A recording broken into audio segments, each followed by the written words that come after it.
This edition of MacVoices is brought to you by the Take Control ebook series.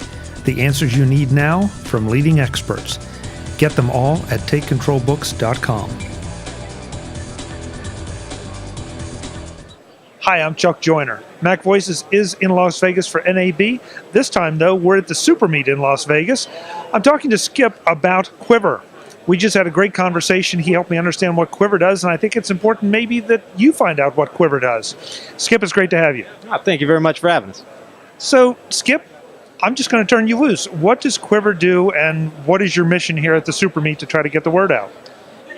Well, what Quiver is a digital servicing and encoding house. We've actually been in existence for about 5 years. Our goal is to help independent filmmakers distribute their films digitally onto multiple platforms. Now is the time we want to actually, our parent company has built up substantially, and we're ready to actually put the word out there that this is what we do. So that's why we're now starting to do this push. What we do is we facilitate self-distribution. So if a filmmaker, an indie filmmaker, has a movie, they send it to us, we service the film, deliver the film to iTunes, Amazon, Google Play, Hulu, and Sony PlayStation Store. If you have a contract with them directly, whether it's a Netflix or whether it's a Microsoft, we also facilitate the deliveries for those. And what's different from our model to other people is we're a flat fee encoding house. So you pay one flat fee and you get 100% of your rights, you maintain 100% of your rights, and you get 100% of the revenue that comes back from the platform. So once I've put my money down with you and you put it up on iTunes, whatever it sells is what I get. We disperse everything that comes from the platform. What kind of time delay is there? I mean, do you pay every month, every quarter? How does that work? It boils down to the platform. So, for example, iTunes does monthly, whereas Sony does quarterly. So it really depends on the platform. But anytime a disbursement comes in, it's very open and transparent. We show you what's come in once we get that report, and then we do the disbursement. Oh, I was kind of surprised to find out what the price was for a feature film, and we'll talk about some of the other things in a minute, but the price, to my way of thinking, was pretty affordable, especially if you're going to handle all the proper encoding and all the services that you offer to make sure what actually gets to iTunes or Amazon or wherever and looks good. Well, I appreciate you saying that. For our feature, we're currently charging $950, and that's the entire package, which includes ingest, quality control, 100% human quality control of the film, where a technician sits down and watches the film multiple times to make sure there's no errors. That includes conformance of closed captioning or subtitles, if you need that, transcoding to the platform's particular specifications, and then delivery. And also the maintenance of all those disbursements and those kinds of things for 2 years. Now, some of the audience is going to say, well, I'm not an independent filmmaker, but we talked about things like music videos, that bands could do videos of themselves, put them up on iTunes, and again, I'll let you talk about price, but production's one thing. That's a whole other discussion. But, to do a music video and get it distributed on all those platforms seems to be pretty appealing to me.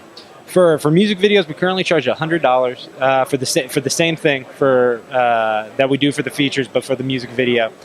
We also do short films, which are $450. And so yeah, for the same services, it's $100, goes onto the platform, and 100% of what you make goes directly back to you. So the other thing we were discussing is what constitutes a feature film, a short film, a music video, as opposed to a home video, which you don't handle. Is that dependent upon your judgment? Is it dependent upon the platform's judgment that you're sending it to? How does that work? Well, the platforms, what the platforms want from us is they want us to be gatekeepers. And so the first, round of filtering comes from us. They tell us what they're looking for and what they're not looking for. So one platform may have one rule and one platform may have another. A short film to iTunes is something that is 45 minutes or less, whereas a short film on another platform might be 50 minutes or less. So if you're in that magic 45 to 50 minute range, it really depends on which platform you go to as to what you'll be selling as. And they don't want, what no platform wants is pornography. iTunes will not accept instructional or home video or home movies. So whether that's your grandmother's birthday or your son's bar mitzvah, whatever it is, they think it's nice that you have it, but they'd prefer not to sell it on the store. Okay, that's pretty obvious. But instruction, define instruction for me. I find that a little surprising. We do too. Instructional, and it all comes down to the taste of the platform. iTunes itself does not want instructional content, whether that's learning how to fix an old car or something like that. That's not what they're interested in. Other platforms, Amazon, for example, they're happy to take instructional content. So even if one platform may be a dead end for your content, we can show you that it can still go to a platform. Might not be your initial choice, but it can still have a life online in the digital distribution world. So at the end of the day, I still get it out there. I still can make money on it. It just may not be in iTunes or in a specific location. Exactly. It's fascinating, Skip. It really is. And again, maybe I'm just out of touch, but I'm surprised at how affordable it is.